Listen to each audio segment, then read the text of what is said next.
Chance of rain 70%. Tonight, showers with thunderstorms likely in the evening.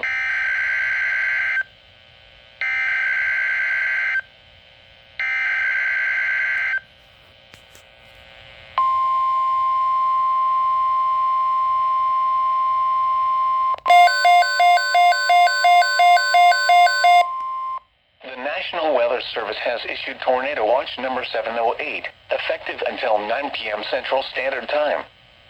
This watch includes the following counties in Texas: Collin, Dallas, Denton, Ellis, Kaufman, Rockwall, and Tarrant. Remember, a tornado watch means the conditions are favorable for the development of severe weather, including tornadoes, large hail, and damaging winds in and close to the watch area. While severe weather may not be imminent, persons should remain alert for rapidly changing weather conditions and listen for later statements and possible warnings. Stay tuned to NOAA weather radio, commercial radio and television outlets, or internet sources for the latest severe weather information.